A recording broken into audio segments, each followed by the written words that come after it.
బయటికి లేదు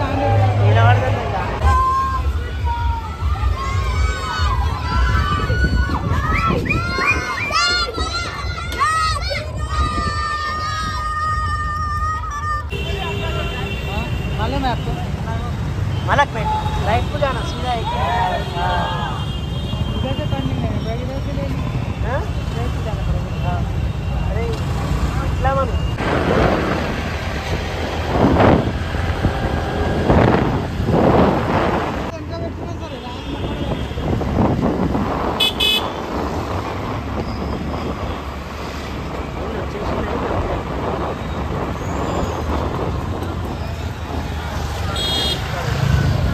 పెయింట్ బాబు ఆల్రెడీ వచ్చేసిందా అదే కదా స్వాగతం పలికింది ఇట్లా పోతుంది కదా బాబాయ్ ఇక లెఫ్ట్ కొట్టరా ఇక మంచి వచ్చింది లెఫ్ట్ అంటే ముంగడ పోయి బండి పెట్టేసుకున్నాం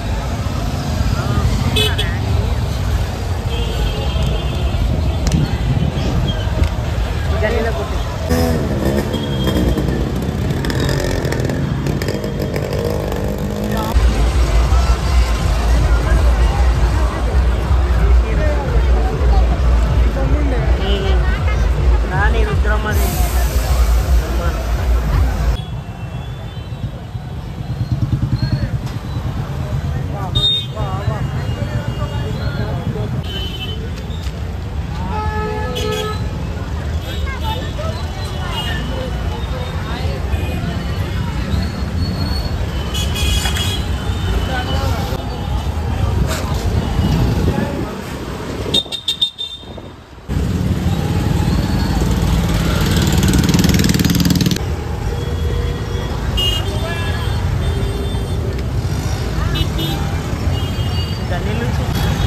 గల్ల కొట్టాలా కానీ మళ్ళీ అది పోలీసులు ఓడిపోయాడు అవన్నీ రోడ్లన్నీ మార్చేసింది కదా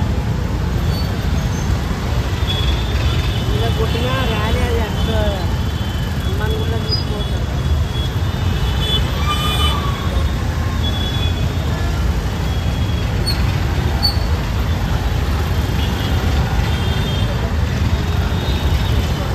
అట్లా వస్తుంది ర్యాలీ ఆ రోడ్ల నుంచి అట్లా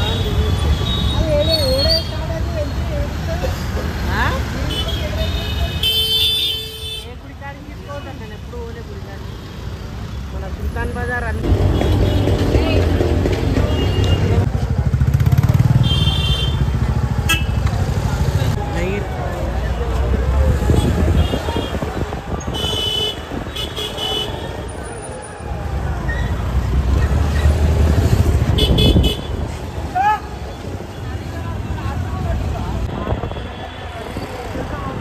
అట్లా ముంగడ మొత్తం తిప్పుకొని రావాలి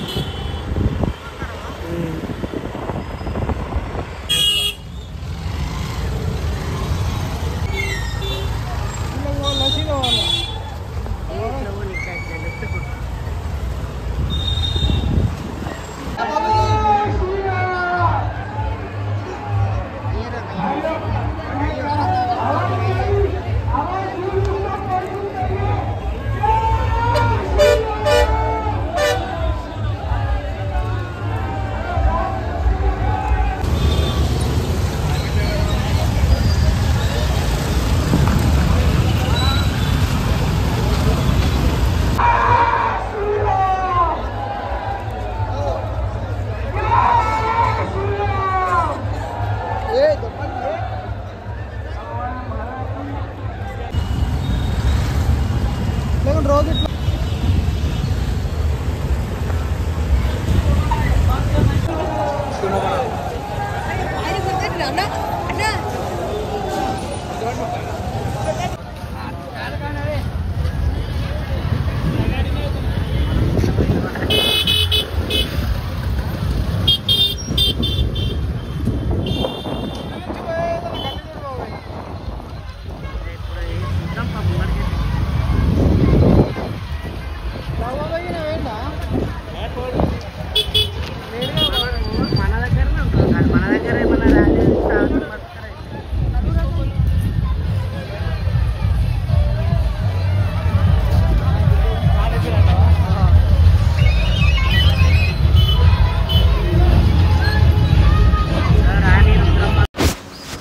చూస్తున్నారు కదా, మన రాజాసింగ్ ఏరియా అయితే ధూళిపెట్టింది.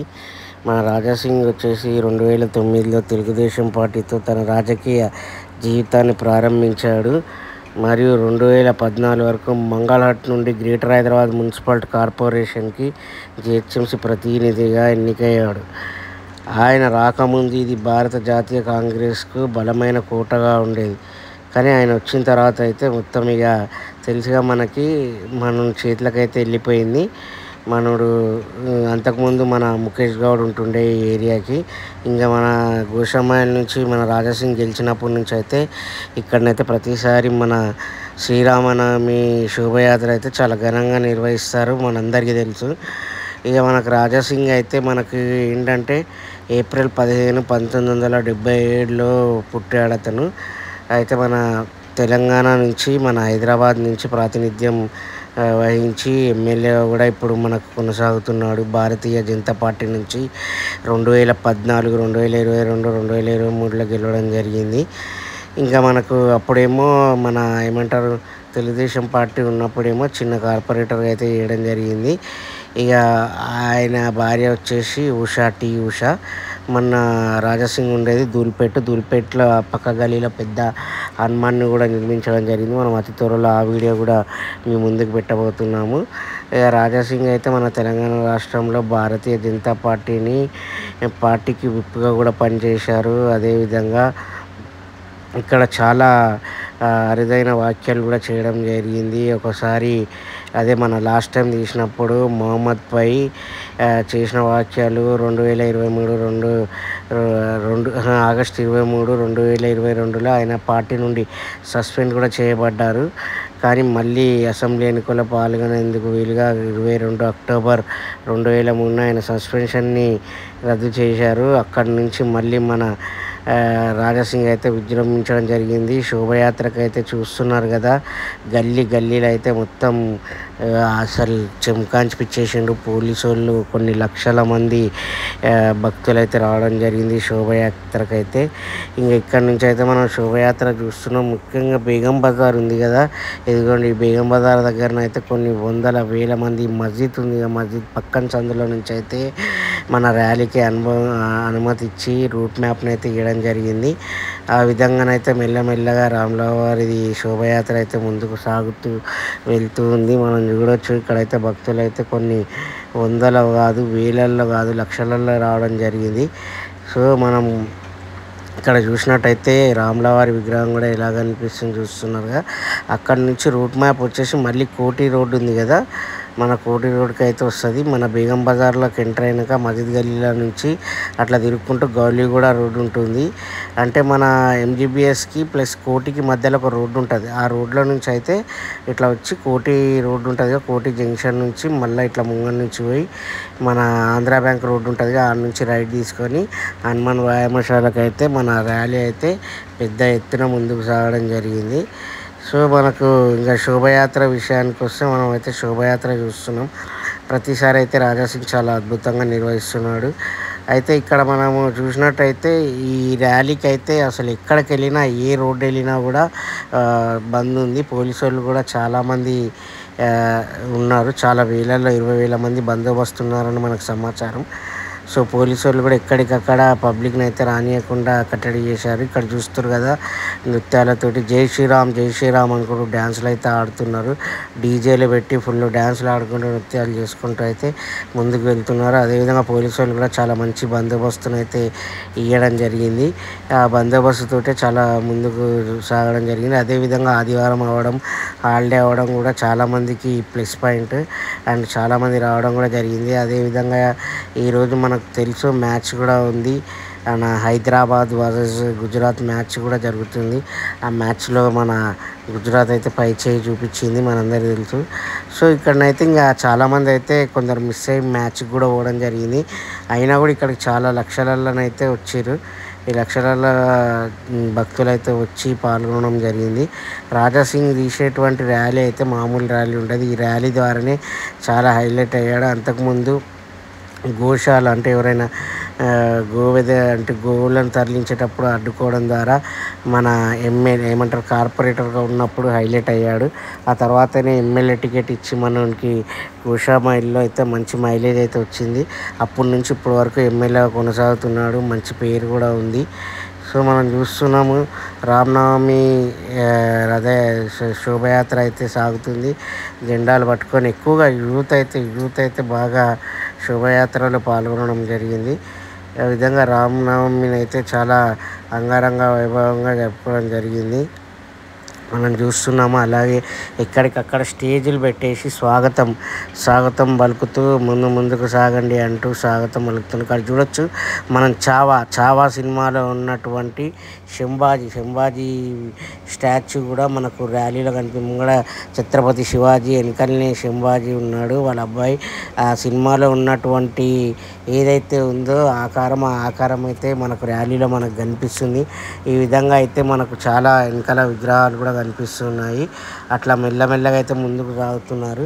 ఇక్కడ మనం చూసినట్టయితే ఇక్కడ చాలా విగ్రహాలు ఉన్నాయి. చావా విగ్రహం, అదేవిధంగా హనుమాన్ విగ్రహము, ఇట్లా ప్రతి ర్యాలీలో అయితే చాలా టస్కర్లు పెట్టేసి టస్కర్లలోనైతే జనాలు అయితే ఇట్లా విగ్రహాలను పెట్టి ఊరేగింపుగా చేసుకుంటూ ముందుకైతే సాగడం జరుగుతుంది. ఆ విధంగా అయితే మెల్లమెల్లగా అయితే ర్యాలీ అయితే ముందుకు సాగుతూ ఏ అవాంఛనీయ సంఘటనలు జరగకుండా అయితే ముందుకు సాగుతుంది. ఇక్కడ చూడొచ్చు మన విగ్రహాలను అయితే అంగరంగ వైభవంగా మన టస్కర్ పైన పెట్టుకొని తీసుకొని వెళ్తారు. శివుడు ఉన్నాడు, అదేవిధంగా హనుమాన్జీని చూసినాం, మనం ఇందాక చావాని చూసినాం. అట్లా చాలామంది అయితే ఉన్నారు ఇక్కడ విగ్రహాలు అయితే. ఆ విగ్రహాలను అయితే మన ఇది మెయిన్ కోటి జంక్షన్. ఇది కోటి జంక్షన్ల నుంచి అయితే మనకైతే ముందుకు జరుగుతుంది మెల్లమెల్లగా అయితే. సో ఈ విధంగా అయితే మన రాజాసింగ్ చాలా అంగరంగ వైభవంగా జరుపుతుంటాడు. రాజాసింగే కాకుండా ఇట్లా కొన్ని వేరే వాళ్ళు కూడా ర్యాలీ తీసుకొని వస్తుంటారు ఈ చుట్టుపక్కల ఉన్న వాళ్ళంతా. ఈ రామనవమి రోజున మాత్రం చాలా అంగరంగ వైభవంగా అయితే తీసుకొని వచ్చి హనుమాన్ వ్యాయామశాల దగ్గరికి వచ్చేసి అక్కడ మొక్కుకొని అక్కడ ముగిస్తారు. సో ఇక్కడ చూడొచ్చు స్వాగతం పలుకుతూ ఫ్లెక్సీల రూపంలో కానీ, అదేవిధంగా స్టేజ్ల రూపంలో కానీ. అండ్ మనం ఇందాకనే చూసినాం అక్కడ ఇది మన మెట్రో స్టేషన్ దగ్గర కూడా జనాలు అయితే ఫుల్ నిండిపోయారు. సో శ్రీరామనవమి వచ్చేసి మన హిందువులకు ఒక ముఖ్యమైన పండుగ అని కూడా మనం చెప్పుకోవచ్చు. శ్రీరాముడు వసంత ఋతువులో చైత్ర శుద్ధ నవమి గురువారం నాడు పునర్వాస నక్షత్రపు కర్కటక లగ్నంలో సరిగ్గా అభిజిత్ ముహూర్తంలో జన్మించడం జరిగింది. సో మనకు అంటే మధ్యాహ్నం 12 గంటల వేళలో త్రేతాయుగంలో జన్మించాడు. ఆ మహనీయుని జన్మదినమున ప్రజలు పండుగగా జరుపుకుంటారు. మనందరికీ తెలుసు 14 సంవత్సరంలో అరణ్యవాసము, రావణ సంహారము తర్వాత శ్రీరాముడు సీతా సమేతంగా అయోధ్యలో పట్టాభిషేక్తుడైనాడని మనందరికీ తెలుసు. ఇక్కడ చూడొచ్చు హనుమాన్జీ విగ్రహం అయితే ఇలా చూస్తున్నారు కదా, పెద్ద పెద్ద విగ్రహాలు శివుడిది ఇట్లా ర్యాలీగా అయితే ముందుకు సాగుతూ ఉంటాయి. సో మన రాముడు అయితే మన రావణ సంహారం తర్వాత శ్రీరాముడు సీత సమేతంగా అయోధ్యలో పట్టాభిషేక్తుడు అయినాడు మనందరికీ తెలుసు. ఈ శుభ సంఘటన కూడా చైత్ర శుద్ధ నవమి నాడే జరిగిందని ప్రజల విశ్వాసం. సీతారాముల కళ్యాణం కూడా ఈ రోజునే జరిగింది. ఈ చైత్ర శుద్ధ నవమి నాడు తెలంగాణలో గల భద్రాచలం ఉందిగా, భద్రాచలంలో సీతారాముల కళ్యాణ ఉత్సవాన్ని వైభవంగా జరుపుతారు.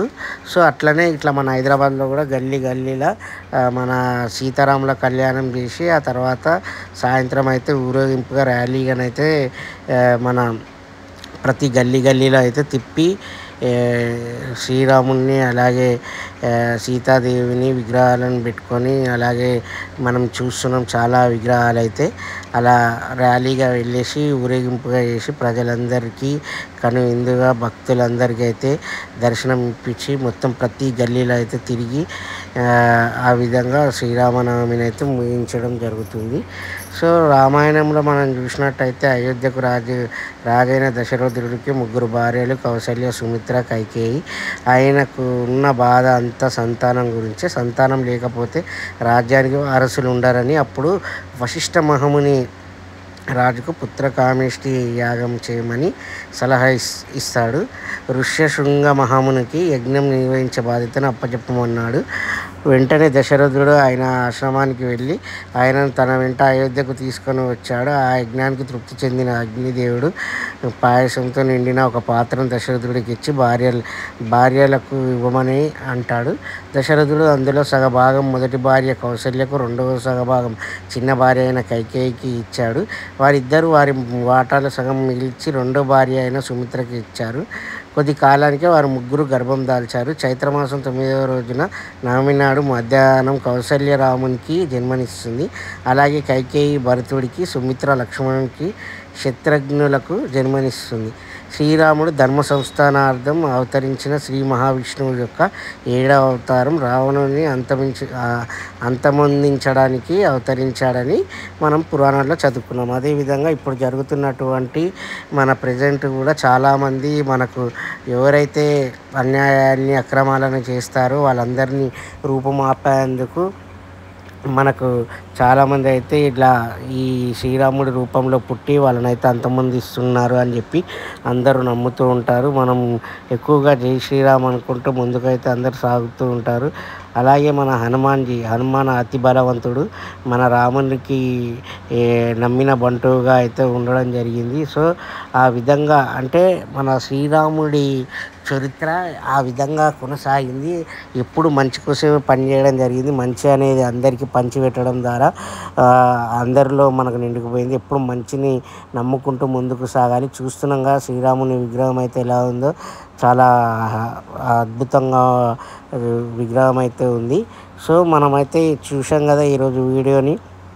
ఈ విధంగా ఎవరైతే వినాశానికి పాల్పడతారో వాళ్ళని అంతమొందించడానికి ప్రతి ఒక్కరి రూపంలో రాముడు అయితే పుడుతూ ఉంటాడు. చెడు ఉన్న చోట మంచి ఉంటుంది. మంచి అనేది పంచడానికి అయితే రాముడు లాంటి వాళ్ళు చాలామంది ఉంటారనేది మన జీవిత సత్యం. సో అందరైతే మంచిగా ఉండి మంచి కళ్యాణాన్ని అయితే వైభవంగా చూసి ఎంజాయ్ చేయడం జరిగింది.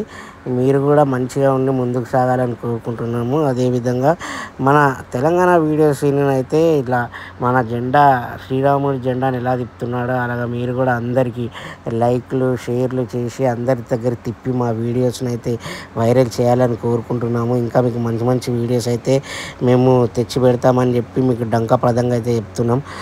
జై శ్రీరామ్, జై జై శ్రీరామ్ అనే నినాదాలతో అయితే మనం వీడియోని అయితే తీయడం జరిగింది.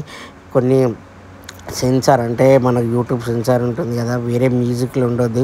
అందుకే ఆ మ్యూజిక్ని అయితే మొత్తం మ్యూట్లో పెట్టేసి మనమైతే వాయిస్ ఓవర్ కూడా ఇవ్వడం జరిగింది. సో మీరైతే మర్చిపోకుండా లైక్ చేయండి, షేర్ చేయండి, సబ్స్క్రైబ్ చేయండి. జై శ్రీరామ్ అని మీరందరూ కామెంట్ చేయండి. మీ అందరికీ మంచి జరగాలని కోరుకుందాం. మీ కుటుంబాలలో కూడా చాలా మంచి జరగాలని కోరుకుందాం. అందరూ మంచిగా ఉండాలని కోరుకుందాం. ఎప్పుడూ మంచిని కోరుకుంటూ ముందుకు సాగితే అంత మంచి జరుగుతుంది. మీరైతే మర్చిపోకుండా కామెంట్ బాక్స్లలో జై శ్రీరామ్ అని చెప్పి మొత్తం నింపేసి దేశవ్యాప్తంగా జై శ్రీరామ్ అని పెడితే మన హిందువుల యొక్క ఐక్యత కూడా ప్రపంచవ్యాప్తంగా కూడా తెలుస్తుంది. సో అందరూ మంచిగా ఉండాలని మనం కోరుకుందాం. అదేవిధంగా మన వీడియోస్ కూడా మెల్లమెల్లగా అన్నీ వైరల్ అయితే అవుతున్నాయి మీ దయతోనే. సో మీరందరూ అయితే మర్చిపోకుండా లైక్ చేయండి, షేర్ చేయండి, సబ్స్క్రైబ్ చేయండి. Thank you friends. మీరు చేసి